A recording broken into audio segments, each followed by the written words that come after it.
اللہ تعالیٰ نے قرآن جو ہے حضرت جبرائیل کے ذریعے اتارا، تو اللہ تعالیٰ تو کچھ بھی کر سکتے ہیں، اللہ کو حضرت جبرائیل کی کیا ضرورت پڑی کہ وہ قرآن جو ہے جبرائیل کے ذریعے جو ہے حضور صلی اللہ علیہ وسلم کو پہنچائیں؟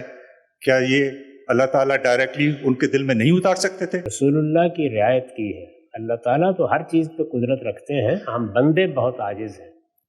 اللہ تعالیٰ کی طرف سے براہ راست معاملہ صرف ایک پیغمبر کے ساتھ کیا گیا ہے، وہ سیدنا موسیٰ ہے، باقی نہیں کیا گیا کبھی بھی۔ اس کا تحمل آسان نہیں ہے۔ سیدنا موسیٰ نے جب سوال کیا ہے کہ پروردگار بڑی عنایت ہے، آپ مجھ سے بات کرتے ہیں کبھی کبھی، مجھے دکھا بھی دیں، تو پھر پہاڑ پر تجلی ہوئی اور فرمایا کہ آپ بتاؤ کیا اس کا تحمل کر سکتے ہو؟ تو رسول اللہ صلی اللہ علیہ وسلم کو اس مشقت میں نہیں ڈالا گیا، جبریل کو دیا گیا، چونکہ کلام نازل ہونا ہے، یعنی دل میں ڈالنے کا سوال قرآن میں نہیں ہے۔